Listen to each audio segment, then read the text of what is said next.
Aujourd'hui on se retrouve pour le premier épisode d'une nouvelle série qui va être une sorte de guide d'achat selon mes goûts personnels et selon diverses situations.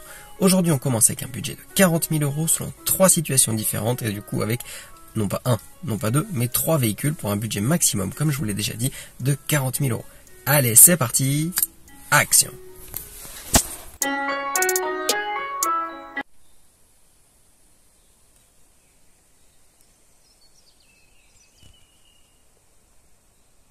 La première mise en situation, en fait, on va se retrouver dans une forêt.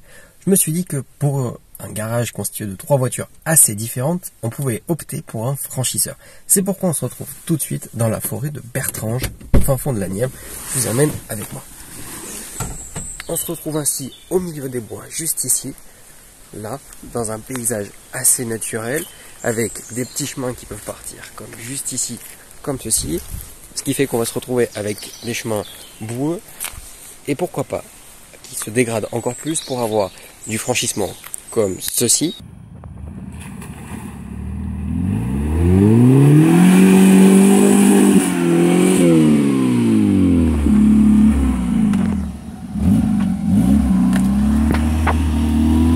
Ou encore comme celui-là.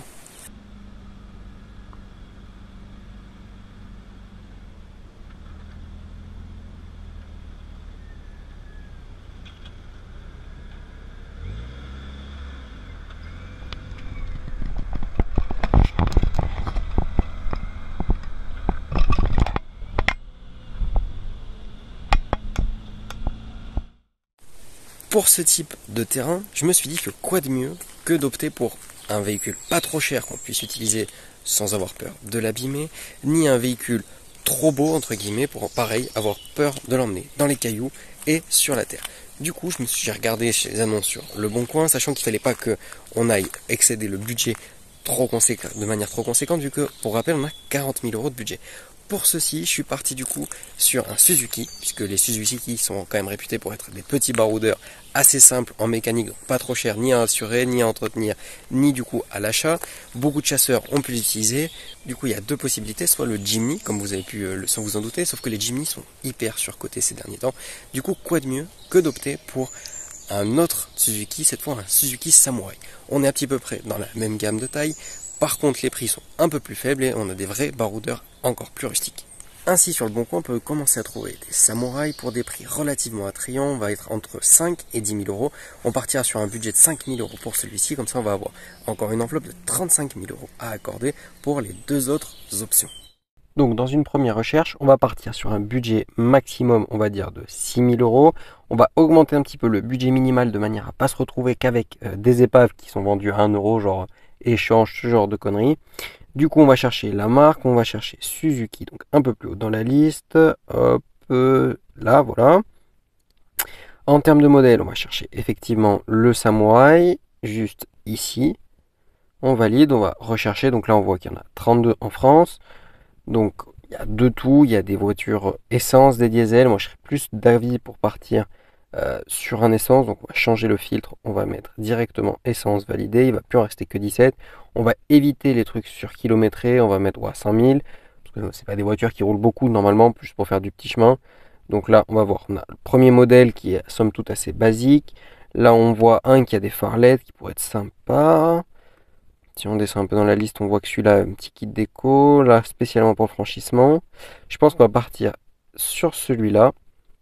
On voit qu'il est déjà pensé pour le franchissement, chose qu'on a choisi. On voit qu'il y a beaucoup de choses qui ont été augmentées. Par exemple, il y a les feux LED. On peut voir qu'il y a des pignons de boîte assez nouveaux. Il y a des lames renforcées. Un réservoir dans la benne, ce qui fait que ça va éviter de le percer dans les descentes. Je pense que c'est un bon compromis pour ce qu'on voulait en faire. Donc je pense qu'on va partir sur ce modèle-là, du coup un Santana 413.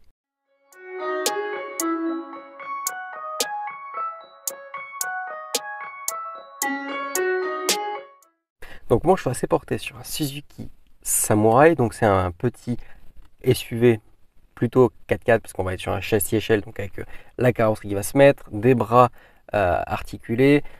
En plus celle-là va être celle qu'on a choisie sur Le Bon Coin, un petit peu modifiée, donc je pense qu'elle est vraiment pensée pour le franchissement, vu qu'on a notamment le réservoir qui est passé dans la benne plutôt qu'en dessous, ce qui fait que pour le franchissement c'est quand même plus pratique, ça évite les accidents. En plus, bon, pour faire simple sur le véhicule, c'est un véhicule qui a été vendu dans les années 90, donc période de production en France assez courte, il me semble, vu qu'en France il est sorti que de 95 à 98, ce qui est quand même très peu pour une voiture. Par contre, il a été décliné en plusieurs versions, plusieurs appellations. C'est aussi pour ça qu'il n'a pas duré beaucoup, mais on en retrouve beaucoup, on empêche en voiture pour les chasseurs, les gens qui vont faire de la campagne, etc. Il y a une raison, c'est que malgré tout, c'est très bons franchisseurs, en plus ils sont très légers, donc c'est assez pratique. Ils se faufilent partout et malgré tout, on retrouve les 4 roues motrices qui est quand même pas négligeable. En plus, il me semble qu'il y a le blocage de différentiel possible et la gamme courte de dispo également, ce qui est quand même un point positif. Après, c'est pas forcément très puissant. Généralement, c'est des 4 cylindres qui font entre 60 et 70 chevaux. Pas terrible, mais après on lui demande juste de faire du franchissement, donc après il faut un petit peu de couple. Ça sert à rien non plus d'avoir un mazout qui sort 4000 Nm de couple pour faire ce qu'on veut en faire. Donc je pense que ce modèle-là, c'est un bon commencement pour un garage avec un petit véhicule entre guillemets pour le tout-terrain, sachant que je pense qu'on pourrait même l'accrocher sur une remorque à l'arrière de la BM pour se transporter d'un point A à un point B, ce qui peut être assez intéressant. Et c'est l'avantage de l'avoir un véhicule assez léger. Quand je parlais de léger, on est en dessous de la tonne, on est à 980 kg.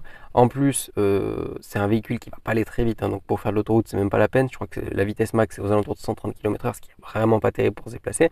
Mais franchement, ça fait déjà le taf.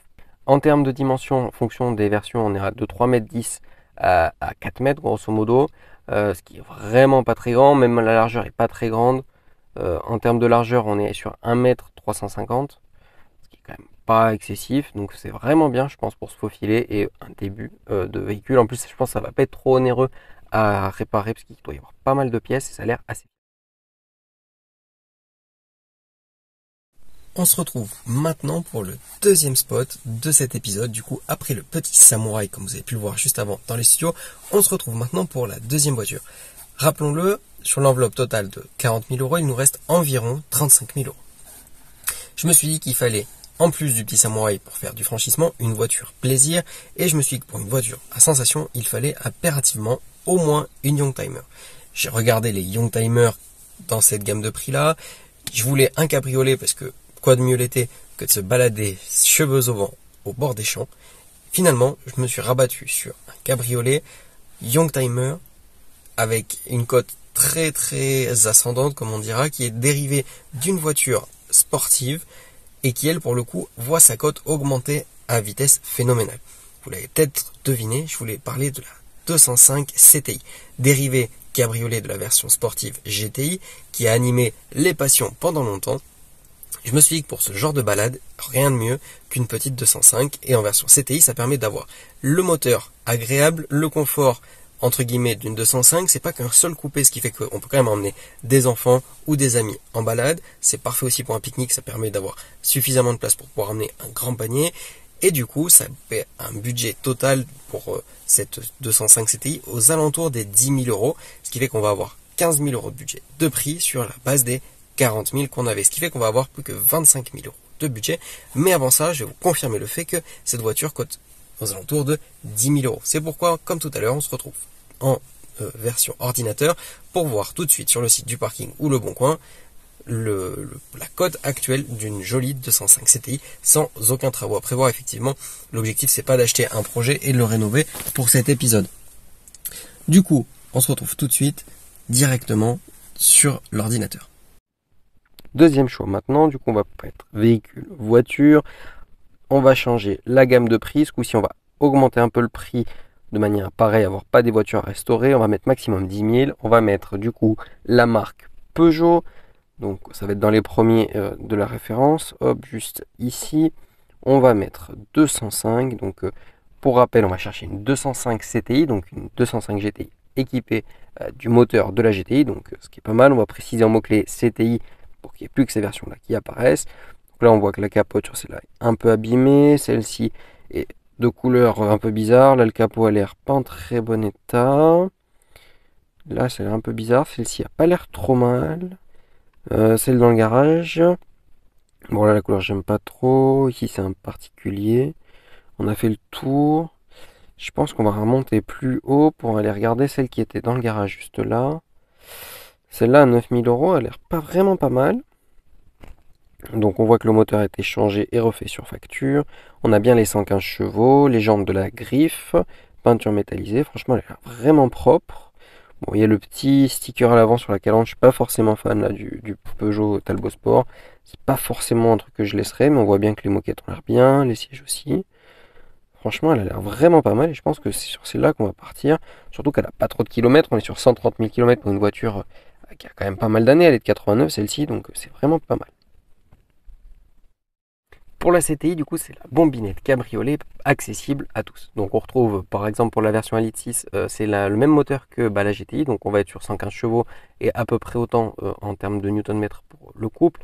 Mais malgré tout, la voiture est quand même très légère, ce qui fait que les performances sont largement honorables. Je crois qu'on est sur un 0 à 100 autour de 8 secondes, ce qui est vraiment pas mal. À l'époque, le prix était d'environ 15 000 euros. Imaginez-vous une bombinette à 15 000 euros. Aujourd'hui, à 15 000 euros, on a une Twingo entrée de gamme et encore. En termes de longueur, on est à peu près sur les mêmes dimensions qu'on a vu tout à l'heure avec le Samurai, c'est-à-dire en dessous des 4 mètres, en dessous des 2 mètres en termes de diamètre, de largeur, pardon, très largement. C'est quand même un gros point positif. Et puis, c'est une voiture qui a quand même été produite de manière assez conséquente. On trouve encore les pièces. En termes de sécurité, on a le choix de l'arceau, ce qui fait que malgré tout, normalement, en cas de retournement, ça va être quand même assez efficace, vu que ça a quand même passé quelques homologations. Et puis, on va pas rouler à fond et faire du circuit avec ce genre de voiture. C'est plus pour se promener, partir en pique-nique, partir à la campagne, ce qui est quand même assez sympathique. Et bien en plus, on peut se faire plaisir avec une accélération, somme toute, je pense, assez correcte. Surtout que malgré le peu de puissance, la voiture est quand même assez légère. Là aussi, on est en dessous de la tonne, on est aux alentours de 900 kg. Pour les années de production, ça commence, je crois, aux alentours de 86, ça finit au milieu des années 90, avant d'être remplacé du coup par la 206. Et on aura notamment la version CC pour si vous voulez plus un cabriolet, et la RC si vous voulez une version sportive. On aura plus cet aspect et sportif et cabriolet, à part sur quelques éditions limitées, il me semble, en Allemagne, à vérifier.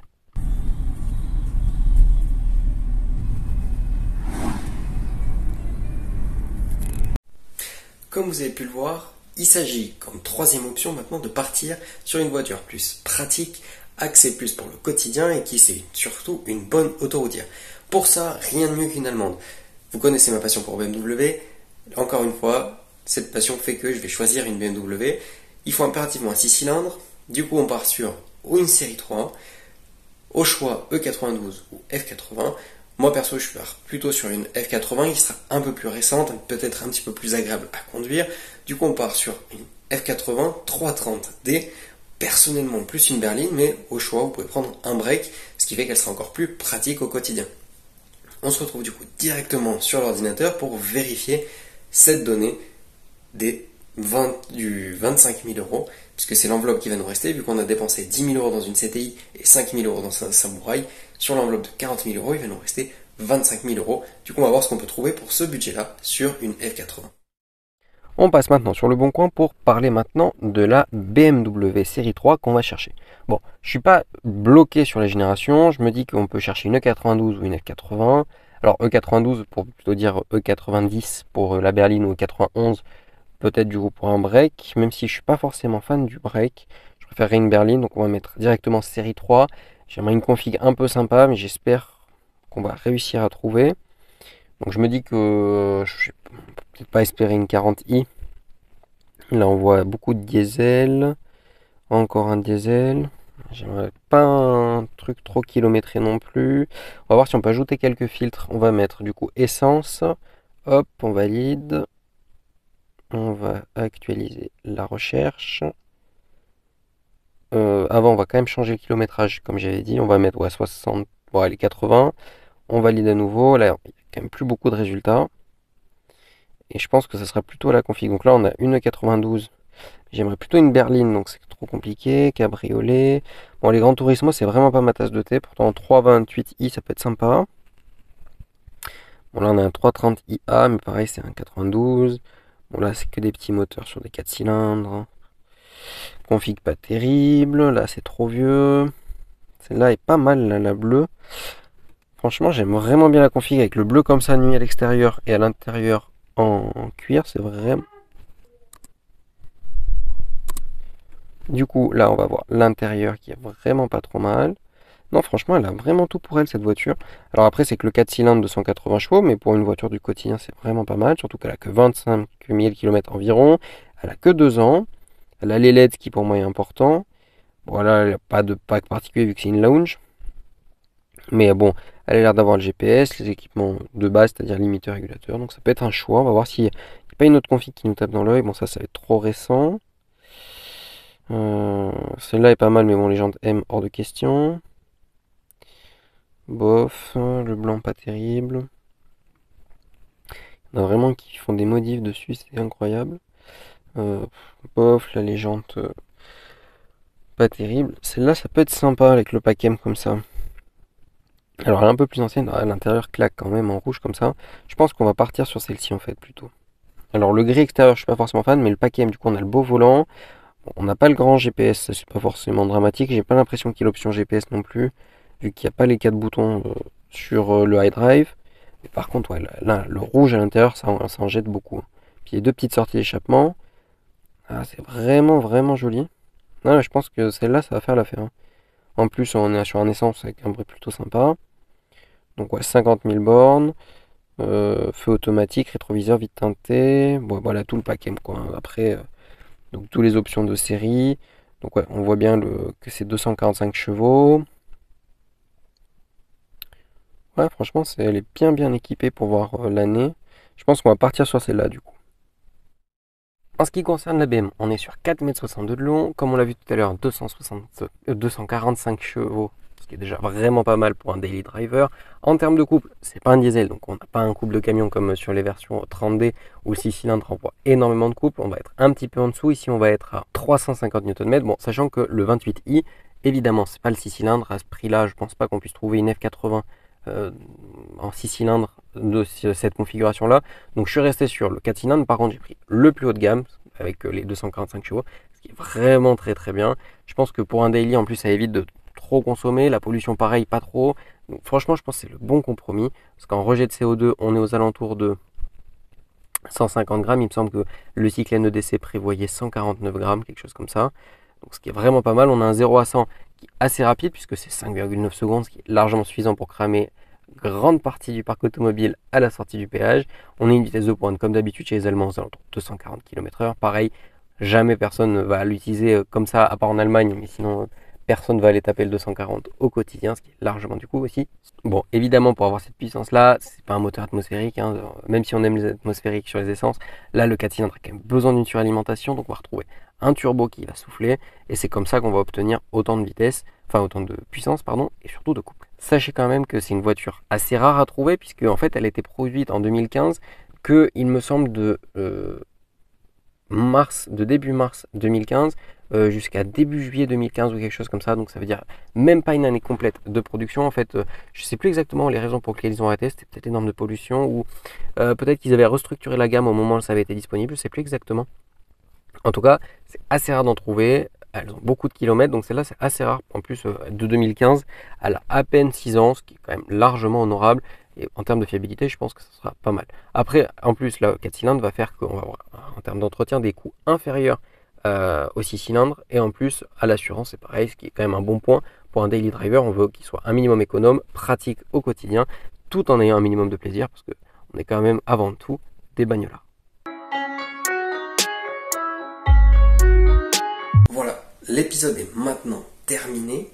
N'hésitez pas du coup à me dire ce que vous auriez pris pour un budget de 40 000 € et avec ces trois situations-là, c'est-à-dire un franchisseur, une voiture plus accès plaisir et une voiture pour le quotidien. Dites-moi aussi dans les commentaires ce que vous souhaiteriez que je fasse pour la prochaine fois, c'est-à-dire un nombre de voitures, les situations, un budget, vous choisissez une des conditions, voire même toutes, si vous avez déjà des idées. Et du coup, dites-moi ce que vous auriez pris. N'hésitez pas à vous abonner, mettre la cloche de notification, mettre un pouce bleu. Et en attendant, on se retrouve sur Instagram avant la prochaine vidéo qui est dimanche prochain.